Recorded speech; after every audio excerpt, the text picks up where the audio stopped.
Գյուրջան Կասկադ, հասանելի բնակարաններ 65 ամիս մարման ժամկետով։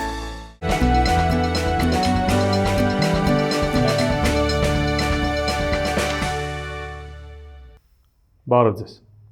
Փաստինֆո եթերում շարունակում ենք հետևել միջազգային իրադրությանը։ Եվրոպական միությունը որոշել է ռազմական օգնություն տրամադրել Հայաստանին 10 միլիոն եվրոյի չափով, որ ուղղված է լինելու մեկ զորավարի հաշվարկով վրանների ձեռքբերմանը։ Դժվար թե վրաների ձեռքբերումը մեծացնի Հայաստանի պաշտպանողական մակարդակը, բայց եվրոչինովնիկները կարծես այլ կարծիք ունեն սրա հետ կապված։ Ես ուղղակի հիշեցնեմ, որ ժամանակին վրաներ հենց Հայաստանն էր արտադրում հայ-լեհական Armenia Lyubava ընկերության միջոցով, բայց այժմ այդ ընկերությունը չկա եւ հիմա Եվրոպական միությունը ռազմական բնագավառում համագործակցության շրջանակներում 10 միլիոն եվրո է որոշում հատկացնել Հայաստանին վրաններ ձեռք բերելու համար։ Բայց պարզվում է, որ Եվրոպական միությունում կան պետություններ, որոնք անգամ դա արժան չեն համարում Հայաստանին եւ վետո են կիրառում այդ որոշման համար։ Այդ պետությունը Հունգարիան է։ Հունգարիան պահանջում է, որպեսզի 10 միլիոն եվրո ուղղվի նաև Ադրբեջանին վրաններ ձեռք բերելու համար։ Դա նույն Հունգարիան է, հիշեցնեմ, ով առանց աչքը թարթելու Ռամիլ Սաֆարովին հանձնեց Ադրբեջանին։ Բայց միևնույն ժամանակ այդ նույն Հունգարիան է, որին Հայաստանի բարձրաստիճան ղեկավարությունը նրա փոխվարչապետին կամ փոխնախագահին պարգևատրեցին շքանշանով հայ-հունգարական կապերում ունեցած անուրանալի ավանդի համար։ Հիմա մնում է հասկանալ, այդ ինչ ավանդ էր ներդրել սույն չինովնիկը հայ-հունգարական կապերի ամրապնդման համար եւ Հայաստանի հայտարարությունը վերականգնել դիվանագիտական հարաբերությունները Հունգարիայի հետ ավելորդ շտապողականություն չէր արդյոք, քանզի առաջին անգամ չէ, երբ Հունգարիան նման վարքագիծ է դրսևորում։ Հիշեցնեմ, որ ամիսներ առաջ Հունգարիան կրկին վետո կիրառեց Եվրոպական միության կողմից Հայաստանին հերթական դրամական օգնությունը փոխանցելու որոշման վրա։ Հիմա նույնն է անում։ Իհարկե Հունգարիան թուրքական աշխարհի մաս է եւ Թուրքիան ու Ադրբեջանը ամեն ինչ անելու են, որ անգամ այդ 10 միլիոնը Հայաստանը չստանա, որ անգամ վրանները Հայաստանը չստանա, քանզի իրենց կարծիքով պաշտպանության բոլոր հնարավորություններից զրկված Հայաստանը միայն կարող է լինել Թուրքիայի եւ Ադրբեջանի անվտանգության երաշխավորը։ Սա նշանակում է, որ եւ Թուրքիան եւ Ադրբեջանը, իսկ ավելի շատ Ադրբեջանը դեռ շարունակում են զգուշանալ հայկական բանակից։ Չնայած հանգամանքների բերումով այժմ հայկական բանակը չի կարողանում այն պատասխանը տալ, ինչ որ տալիս էր ժամանակին, բայց այնուամենայնիվ շարունակում է իրենից ուժ ներկայացնել եւ Ադրբեջանը շարունակում է զգուշանալ ու վախենալ հայկական զինված ուժերից։ Դրա համար էլ ամեն ինչ անում են Թուրքիայի հետ միասին, որ անգամ վրաններ հայկական զինված ուժերը չստանան։ Սա պետք է ազդակ լինի Հայաստանի համար եւ Հունգարիայի հետ հարաբերությունները վերանայելու եւ Եվրոպական միության հետ հարաբերություններում որոշակի շտկումներ մտցնելու համար։ Քանզի վստահ ենք, որ այլ ուղիներ եւս կան Հայաստանին այդ օգնությունը տրամադրելու, թեկուզ ուղիղ առանց Եվրոպական միության պետությունների քվեարկության դնելու։ Եվրոպական միությունը պետք է հստակ հասկանա, որ Հայաստանը Եվրոպական միությունում ունի թշնամի պետություն, ով ամեն ինչ անելու է, որպեսզի այդ օգնությունը Հայաստան չհասնի։ Նաև Հայաստանի ներկայացուցիչները Եվրոպական միությունում այս հարցով բավականին լուրջ աշխատանք ունեն տանելու։ Իսկ այժմ մենք պետք է հստակ ֆիքսենք. թուրքական աշխարհը Հայաստանի դեմ է աշխատում է իր ողջ հզորություններով։ Այժմ մենք տեսնում ենք այդ թուրքական աշխարհի առերևույթ 3 պետությունների թշնամական գործունեությունը Հայաստանի նկատմամբ։ Դա Թուրքիան է, Ադրբեջանը եւ Հունգարիան։ Մյուս պետությունները թերևս ակներև այդ գործողությունները չեն կատարում հակահայկական, բայց ամեն դեպքում առիթը բաց չեն թողնում Հայաստանի հետ կապված ցանկացած որոշման մեջ իրենց կարծիքը հայտնելու եւ եթե հնարավորություն կա վետո կիրառելու համար։ Սա նշանակում է, որ Հայաստանի բոլոր ջանքերը խաղաղության պայմանագիր ստորագրել Ադրբեջանի հետ, փորձել հարաբերությունները կարգավորել Թուրքիայի հետ, փորձել ինչ-որ կերպ հարաբերությունները կարգավորել թուրքական աշխարհի հետ դատապարտված են, քանզի թուրքական աշխարհը Հայաստանը ի սկզբանե հռչակել է իր համար թշնամի եւ իբրև թշնամի համապատասխան գործողություններ է իրականացնում, որպեսզի Հայաստանի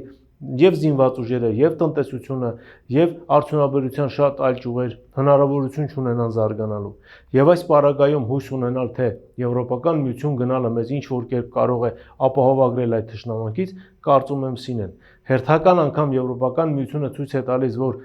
անատամ է իր որոշումները միջև վերջ առաջ տանելու հարցում, կարող են ընդունել որոշումներ, բայց հանգամանքների բերումով պայմանավորված, թուրքական աշխարհի ներկայացուցիչներով պայմանավորված այդ որոշումները չեն կատարվում։ Ինչևէ, սպասենք տեսնենք, թե իրադարձությունները ինչպես կզարգանան եւ արդյոք Եվրոպական միությունը այս հարցում հատուկ որոշում կկայացնի եւ ուղիղ կերպով այդ դրամական օգնությունը կփոխանցի Հայաստանի զինված ուժերին։ Մյուս թեման, որին ցանկանում եմ անդրադառնալ, Մերձավոր Արևելքի հետ է կապված։ Նախորդին տեղի է ունեցել Ֆիդան-Ռուբիո հեռախոսազրույցը, որի ժամանակ կողմերը քննարկել են տարածաշրջանային անվտանգության հետ կապված հարցեր, խաղաղության հարցերն են բարձրացրել Մերձավոր Արևելքում եւ այլն եւ այլն։ Եվ այդ հեռախոսազրույցից հետո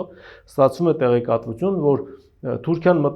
ներողություն, Միացյալ Նահանգները մտադիր է Սիրիայից աստիճանաբար իր զորքերը դուրս բերել։ Փորձագետները նշում են, որ դա կտևի շուրջ 2 ամիս։ Սա արդեն որոշակի տագնապ է սկսել հարուցել Իսրայելում, քանզի Սիրիայից Միացյալ Նահանգների զորքերի դուրսբերումը ավտոմատ կերպով նշանակում է թուրքական ազդեցության աճ Սիրիայում։ Կարծում ենք նաև այս հարցն է քննարկվել Ֆիդան-Ռուբիո հեռախոսազրույցի ժամանակ։ Սա իր հերթին նշանակում է, որ Թուրքիան շարունակում է առանցքային դեր ունենալ Միացյալ Նահանգների Մերձավոր Արևելյան քաղաքականության մեջ։ Դրանով է պայմանավորված, որ Միացյալ Նահանգները չթողեց, որպեսզի Թուրքիան եւ Իսրայելը գնան ուղիղ ռազմական բախման։ Այն, որ ռազմական բախում լինելու է, կարծում եմ արդեն աստիճանաբար ակնհայտ է դառնում, բայց այս պահին Միացյալ Նահանգներին պետք է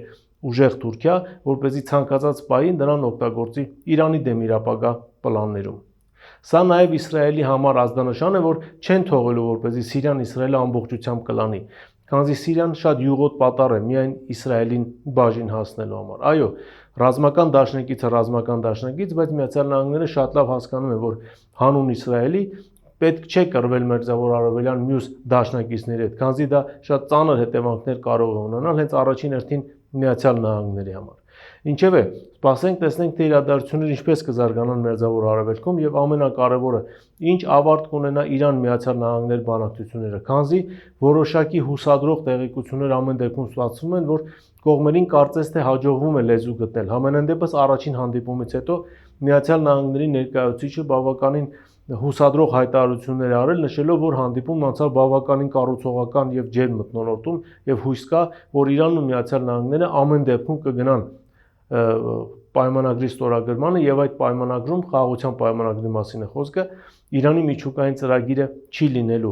Փորձագետների այն տեսակետները, որ կարելի է ստորագրել այդ պայմանագիր բացառելով միջուկային զենքի արտադրություն Իրանի կողմից, կարծես թե միս ու արյուն են ստանում։ Ըստ էության կողմերը հենց սրա շուրջ են բանակցում։ Իրանի միջուկային ծրագիրը կարող է մնալ, բայց միջուկային զենքի արտադրության հետ կապված Իրանը կարող է եւ կարծում են կստանձնի պարտավորություն չարտադրել այդ զենքը այնքան ժամանակ, քանի դեռ Միացյալ Նահանգները չի շարունակի թշնամական քաղաքականություն վարել Իրանի նկատմամբ։ Եվ վերջին թեման, որին ցանկանում եմ անդրադառնալ, կապ ունի Իրան ներողություն, Չինաստան Միացյալ Նահանգներ տնտեսական պատերազմի հետ։ Իսկ այդ պատերազմը մեծ թափով է շարունակվում։ Չինաստանը պաշտոնապես ըստ լրատվամիջոցների արգելել է իր ավիաընկերություններին ամերիկյան Boeing օդանավեր ձեռք բերել։ Նշանակում է, որ դրա փոխարեն չինական շուկայում է հայտնվելու եվրոպական արտադրողը։ Եվ այս պարագայում, երբ եվրոպական արտադրողները մտնում են չինական շուկա, սա իր հերթին նշանակում է, որ Եվրոմիության եւ Չինաստանի հարաբերություններն են որոշակիորեն սկսելու զարգանալ, ի հակակշիռ Միացյալ Նահանգների հարաբերությունների։ Քանզի եթե Եվրոպական միությունը սկսի ինքնաթիռներ մատակարարել Չինաստանին, իսկ Չինաստանը հսկայական շուկա է Եվրոմիության համար, ապա այս պարագայում Boeing-ը բավականին լուրջ խնդիրներ է ունենում նաեւ աշխարհի մյուս հատվածներում, քանզի հիմնական գնորդները, որոնք այս կամ այն կերպ օգտվում են Boeing-ի ծառայություններից, ինչ որ կերպ կապված են նաև Չինաստանի եւ չինական շուկայի հետ։ Եվ սրան զուգահեռ Չինաստանը հարված է հասցնում Միացյալ Նահանգներին այնտեղ, որտեղ նա չէր սպասում։ Չինաստանը որոշել է բացել իր շուկան Եմենի համար եւ առանց խոչընդոտի համաձայնվել Եմենի արտադրանքը իր շուկայում սպառել։ Իհարկե չեն կարծում, թե Եմենը ունի այնքան տնտեսական հզորություններ, որ կարողանա լուրջ ներկայացվածություն ունենալ չինական շուկայում, սա կարծում ենք առաջին հերթին իհարկե քաղաքական որոշում է, ցույց տալու Միացյալ Նահանգներին, որ Չինաստանը պատրաստ է մյուս բոլոր պետությունների հետ համագործակցել, որոնք ունեն հակաամերիկյան ուղղվածություն եւ ամեն ինչ անել հենց Միացյալ Նահանգների տնտեսական իրավիճակը եւ նաեւ քաղաքական իրավիճակը աշխարհի տարբեր հատվածներում ծանրացնելու համար։ Վստահ ենք, որ հաջորդ հարվածը Միացյալ Նահանգներին հասցվելու է ASEAN-ի ուղղությամբ հարավ-արևելյան Ասիայի պայմանագրի կազմակերպության շրջանակներում, որտեղ արդեն Չինաստանը հատկապես բանկային համակարգում բավականին լուրջ ազդեցություն ունի։ Հիմա մնում է այս ազդեցությունը միս ու արյուն ստանա եւ պետությունները հերթով սկսեն հայտարարել Միացյալ Նահանգների հետ իրենց առևտրատնտեսական հարաբերությունները կրճատելու եւ Չինաստանի դրանք ավելացնելու մասին։ Այս թեմաներն էին, որոնց այսօր ես ցանկացա անդրադառնալ, այսօր այսքանն է, շնորհակալություն, կհանդիպենք եթերում։